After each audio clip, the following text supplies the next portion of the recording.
Our land is our life. It holds our past, our present, and our future. And now a decision must be made. We will protect it or we will let strangers own it. Because once it's gone, we can never take it back. Pa rin ang takot sa iyong damdamin, di pamalas ang angking galing. Tumayong buong tapang, harapin ang buhay, yakapin ang tagumpay. Tulungan ang kapwa't bigyang halaga, wag haakin ng pababa.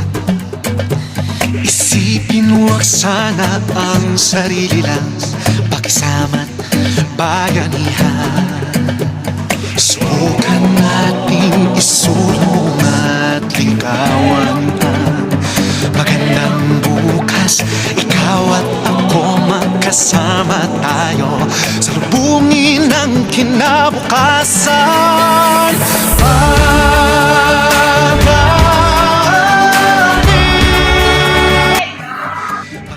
Ano pag ginagawa mo dito? Alam mo kasi, tinitingnan ko kasi yung mga punong kahoy, yung mga halaman. Maganda kasi tingnan yan yung yung eco-friendly tayo. Alam mo pa, next, may nakita ako mga tao doon na galing bansa daw. Kaya sa nagawa nila dito. Sabi nila, bibili nila itong lupain ito. Hindi ako papayag kasi atin to. Bawal ko makinig dito kasi pinipili natin to pag Pilipino. Pero mas okay kasi bibili ito ng taga-ibang bansa.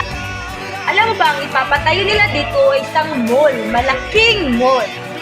Alam mo kasi, yung sinasabi mo na taga-ibang bansa na bibili dyan, talagang hindi talaga ako papayag. Kasi alam mo, mas maganda kung ang bibili dyan ay kapwa Pilipino. Kasi marami ang maiingganyo na bumili dyan sa mall na yan at marami din kapwa Pilipino na magtatrabaho dyan. Pero alam mo ba, marami naman talagang mga Pilipinong ang pwede magtrabaho sa mall na ipapatayo nila. Kaya mas okay kung mall.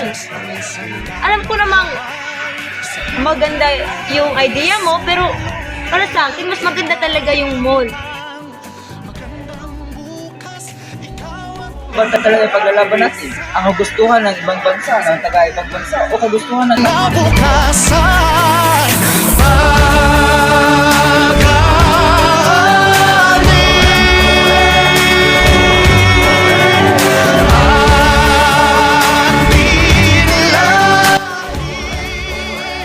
Hindi mo agad mapapansin kung paunti-unti nang kinukuha ang bagay na sayo. Lupa man yan, kultura o karapatan.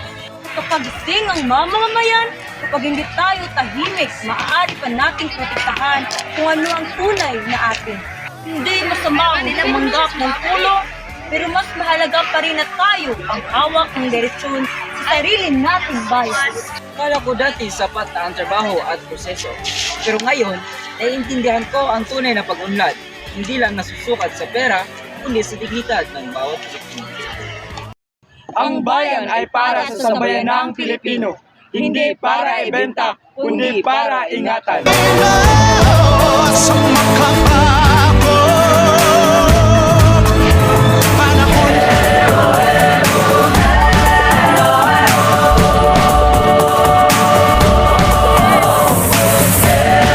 Bayan natin ito. Tayo ang dapat magdidesisyon.